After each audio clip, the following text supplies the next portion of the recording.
श्री राधे राधे। हर हर महादेव। आज जो श्रावण का शुभ मास चल रहा है,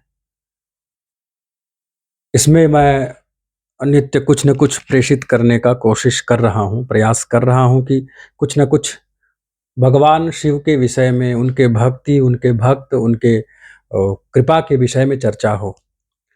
आज सबसे पहला बात ये आप लोग को बताना चाहूँगा। प्रायः शिव का नाम आने से हमें वही संहार करने वाले देवता का भान होता है, क्योंकि शिव संहार के देवता हैं। संहार वही कर पाता है जिसमें दया नहीं होती, लेकिन शिव के संहार में दया है, शिव के संहार में कल्याण है। कभी कभी आप देखते होंगे कि घर का ही कोई बहुत प्यारा व्यक्ति है और वह रोग से ग्रसित है, भयानक वेदनाओं में तड़प रहा है। उससे, उस वेदना से उसकी मुक्ति हो, अपने प्रिय लोग भी कहते हैं, हे नारायण, हे प्रभु, अब इनको उठा लो, इनका दर्द देखा नहीं जा रहा है, इनका कष्ट मुझे देखा नहीं जा रहा है। कभी कभी व्यक्ति अपने ही इच्छा मृत्यु का वरदान मांगता है कि मैं मरूं, क्योंकि अब मुझसे ये वेदना झेली नहीं जा रही है।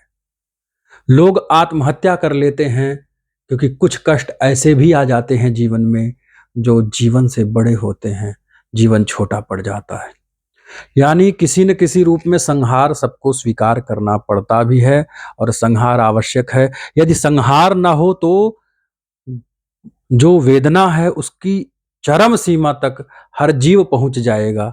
इसलिए शिव संहार के रूप में तो पूज्य होने ही चाहिए, लेकिन शिव कर्पूर गौरम करुणावतारम, वह करुणा के भी अवतार हैं, दया के भी अवतार हैं। इसके बारे में भी एक कथा सुनाने जा रहा हूं।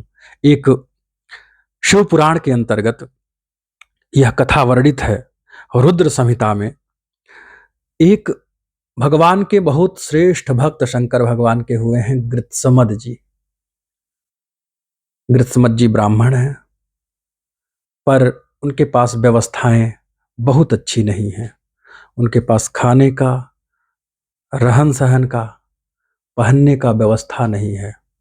धोती फटी है, घर में भोजन उपलब्ध नहीं है। गांव के लोग संपन्न हैं, समृद्ध हैं, सबके घर तरह तरह के यज्ञ होते, बड़े बड़े दक्षिणा वाले पूजा कराते, प्रसाद बंटता, शंख घड़ियाल, बड़े बड़े उस समय के आधुनिक संसाधन से पूजा पाठ होता, बड़े बड़े विद्वान आते, उनको दक्षिणा दिया जाता। यह तो विपन्न है, इनके पास व्यवस्थाएं नहीं हैं। भगवान का भक्त निर्धन हो सकता है पर दरिद्र नहीं हो सकता, इसलिए भगवान के भक्त को कभी दरिद्र नहीं मानना चाहिए, क्योंकि दरिद्र वो है जो असंतुष्ट है।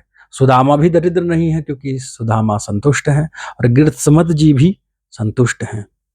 लोग शंकर भगवान की पूजा करते और यहां पर गृत्समद जाते वन में, वहां एक शंकर जी का मूर्ति, शिवलिंग है जो खंडित है, टूटा हुआ है।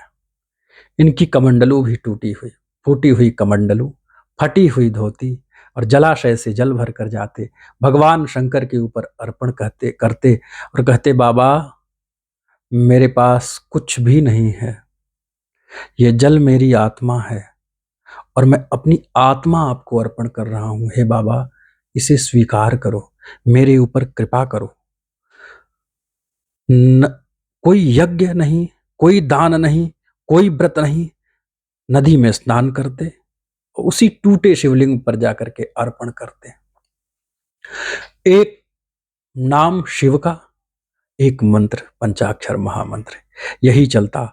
यहां तक कि उस काल खंड में गांव के लोग उनका तिरस्कार करते, निंदा करते कि अरे बहुत आए हैं पंडिताई झाड़ने, न तुम्हारे पास बेलपत्र है, न अष्टगंध है, न भस्म है, ना सुगंधित इत्र है, ना वस्त्र है, कुछ भी नहीं है। अरे तुम क्या पूजा करते हो, बाबा ऐसे प्रसन्न नहीं होते। एक ने तो कहा, बाबा गरीबों के लिए है ही नहीं, धन पहले कमाओ, धन होना चाहिए, उस धन से भगवान की पूजा करो, तब कृपा करेंगे।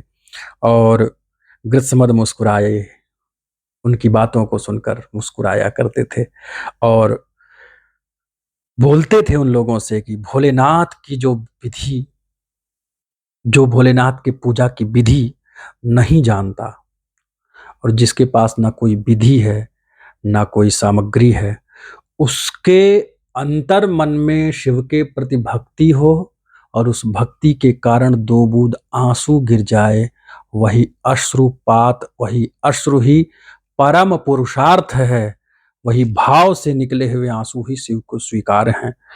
और इसी भावना के साथ नित्य उपासना, नित्य पूजा करते, टूटी हुई कमंडलू, वही फटी सी धोती, रोज पूजा करते। समय ऐसा आया,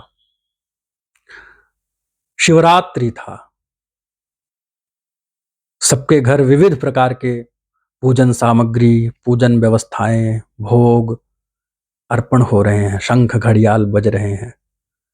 गृत्समत सोच रहे हैं, मैं क्या करूं, मुझे भी तो कुछ अर्पण करना चाहिए, मैं भी तो कुछ समर्पित करूं अपने प्रभु को, प्रियतम को। मेरे पास तो कुछ नहीं है, शरीर में इतना बल भी नहीं है कि मैं व्यवस्था कर पाऊं। चल पड़े, फटी हुई धोती लेकर के, पहने हुए, फूटा लोटा जा करके अपने उसी पत्थर पे चढ़ा के अर्पण कर रहे हैं। जल एक लोटा, और उस जल को आत्मा कह रहे हैं कि मैं आत्मा अर्पण कर रहा हूं प्रभु। कहते हैं ना, पत्रम पुष्पम फलम तोयम यो में भक्त्या प्रयच्छति। अरे तुम पत्र पुष्प फल कुछ भी अर्पण करो, भगवान स्वीकार करते हैं। यदि भाव है तो प्रभु स्वीकार करेंगे, श्रद्धा से स्वीकार करेंगे। और कुछ और अर्पण नहीं कर पा रहे थे गृत्समद जी, अपना हाथ, बिल्वपत्र नहीं था उनके पास, दोनों हाथ शिवलिंग के ऊपर ऐसे छत्र बनाकर अर्पण कर दिए कि बाबा यही बिल्वपत्र मान करके इसी छत्र को स्वीकार करिए बाबा। और हाथ रख करके, नेत्र बंद करके, शिव शिव महादेव महादेव। तो आज शिवरात्रि के उपलक्ष्य में, इस त्योहार, इस पर्व में सब कई सामग्रियां अर्पण कर रहे हैं। बाबा मैं आपके लिए कुछ नहीं कर पा रहे हूं, मैं कुछ नहीं कर पा रहा हूं। ऐसी भावना के साथ शिव शिव रट रहे हैं और उस भावना से, उस भाव से बाबा खींचे चले आए।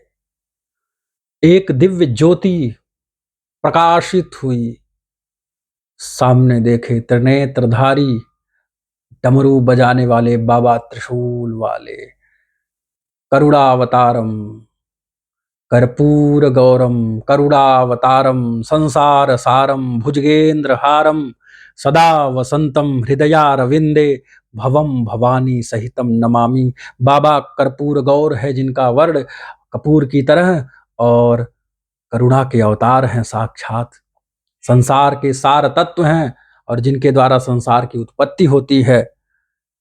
और उनके गले में भुजगेंद्र, सर्पों के राजा जो गले में लटके हुए हैं, ऐसे शिव जब प्रकट हुए, सुंदर सा वपु है भगवान शिव का, अमंगल्यम शीलम, हो सकता है दिखने में उसका शील पहनावा बहुत सुंदर न हो, पर परम मंगलमसी, सबसे बड़ा मंगल वही शिव है। शिव ने कहा कि लाला, हे गृत्समद, नेत्र खोलो, मैं तुम्हारे सामने हूं। और भगवान शिव को देखते ही गृत्समद का नेत्र चमकने लग गया, एक दिव्य ज्योति नेत्रों में बढ़ गई। बाबा सामने प्रकट, आंखों से आंसू निकल रहा है। भगवान शिव कहते हैं कि गृत्समद, न यज्ञ, न व्रत, न मंत्र, तुमने मुझे कुछ अर्पण नहीं किया, पर तुमने भक्ति, भाव और प्रेम से भरा हुआ हृदय अर्पण कर लिया, जिसके सामने कोई कुछ भी अर्पण करे सब कुछ छोटा पड़ जाता है। और उसी भक्ति के बल पर मैं तुमसे दूर न रह सका, मैं तुम्हारे पास स्वयं चल के आया।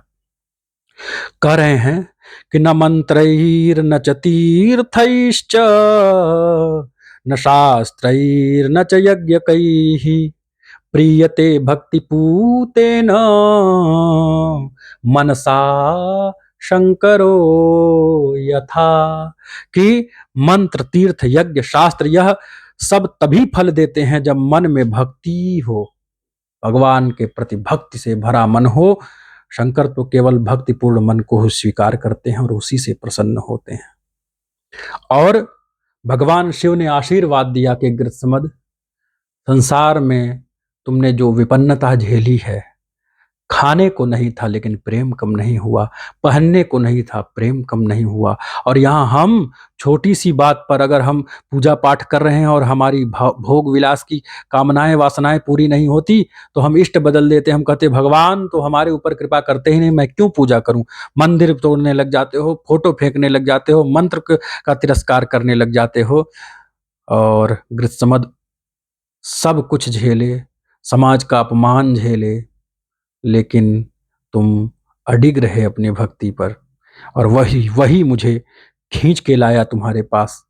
जाओ, तुम्हारे पास समस्त वैभव संपदा होगी, और सुनो, भक्तों में बहुत श्रेष्ठ, युगों युगों तक तुम्हारा नाम गाया जाएगा जब शिव भक्तों का नाम आएगा। इस कथा से हमें कुछ शिक्षा लेनी चाहिए, कुछ ज्ञान लेना चाहिए। भांग पी करके, डीजे चला करके डम डम डम डम नाच रहे हो। मैं सबको नहीं कह रहा हूं, कांवड़ यात्रा बड़े बड़े अच्छे अच्छे संस्कारी ज्ञानी वैज्ञानिक लोग भी कर रहे हैं, पर वो लोग भी, कुछ उसमें ऐसे भी तत्व हैं जो कांवड़ यात्रा में निकले हैं, ना उनमें सादगी है, ना कुछ क्रोध भरा हुआ है। अगर गलती से किसी से कुछ स्पर्श हो गया, कुछ भी हो सकता है, तो उसमें बैठे हुए व्यक्ति का भयानक रूप से आप लोग उसके साथ प्रस्तुत हो रहे हैं। आप अगर कांवड़ यात्रा लेकर जा रहे हैं तो आपके अंदर इतना अहंकार कैसे हो जा रहा है? आपको कोई कुछ बोल नहीं सकता, आप आखिर कौन हो गए? भगवान हो गए क्या? नहीं, भक्त हो। शुद्ध शालीनता से, शांतिपूर्वक शिव का नाम जपते हुए जाओ। तुम्हारे ओर से उपद्रव ना हो, क्योंकि तुम भक्ति की यात्रा पे हो। और कोई उपद्रव कर रहा है तो नारायण उसको अपने आप, प्रभु शिव अपने आप उसको उसकी गति तक ले जाएंगे। तो उपद्रव करने मत जाओ। और भोग विलास, ये क्या कहा जाता है, नशे के लिए तुम कांवड़ यात्रा मत जाओ कि मैं भांग का करके चलता रहूंगा। ना ना ना, शिव कह रहे हैं शुद्ध मन से आओ मेरे पास। मन शुद्धे न विद्यते तरहि बाह्य शुचिता प्रतिष्ठितम न भवति। अगर मन पवित्र नहीं है तो बाहरी शुद्धता शुद्धता नहीं मानी जाएगी। इसलिए, और श्रावण मास केवल और केवल जल चढ़ाने का नहीं है, ये आत्मसमर्पण का है। जैसे गृत्समद कहे कि ये जल नहीं, ये मेरी आत्मा है, वैसे ही जो जल तुम भर के ले जाते हो वो जल नहीं, अपनी आत्मा उसमें रखे हो। क्योंकि जब तुम भरते हो, इस शरीर को रगड़ते हो और लेकर जाते हो, वही जल जाके चढ़ाते हो, वो जल नहीं, वो तुम अपनी आत्मा चढ़ा रहे होते हो। तो वो आत्मसमर्पण का प्रतीक है श्रावण मास में जो जल चढ़ाते हो। और अगर जल चढ़ाए, आत्मसमर्पण नहीं किए शिव के प्रति, तुम्हारा जल चढ़ाना व्यर्थ है। और जो छोटे छोटे साधन में बड़ा विश्वास रखता है, बड़े बड़े साधन से भी बड़ा फल देता है वह छोटा छोटा साधन। इस तरह छोटी छोटी व्यवस्थाओं में भी भगवान की भक्ति पूरी होनी चाहिए, बड़ी भक्ति होनी चाहिए। और शिव पुराण का ही श्लोक है, लिखा हुआ है, भक्त्या ही केवला ह्येष मम सन्निधि कारिका न ही भाव समायुक्तम भक्तम त्यजति शंकर। भक्त ही वह सेतु है जो शिव भक्त के पास, शिव जी को भक्त के समीप में लाती है। भक्ति के सेतु से, भक्ति वह ब्रिज है जो शिव को भी खींच करके भक्त के पास लाके खड़ा कर देती है। कभी भी सच्चे भाव से भगवान शिव के शरण में जो गया है, भगवान शिव उसका कभी भी त्याग नहीं कर पाते।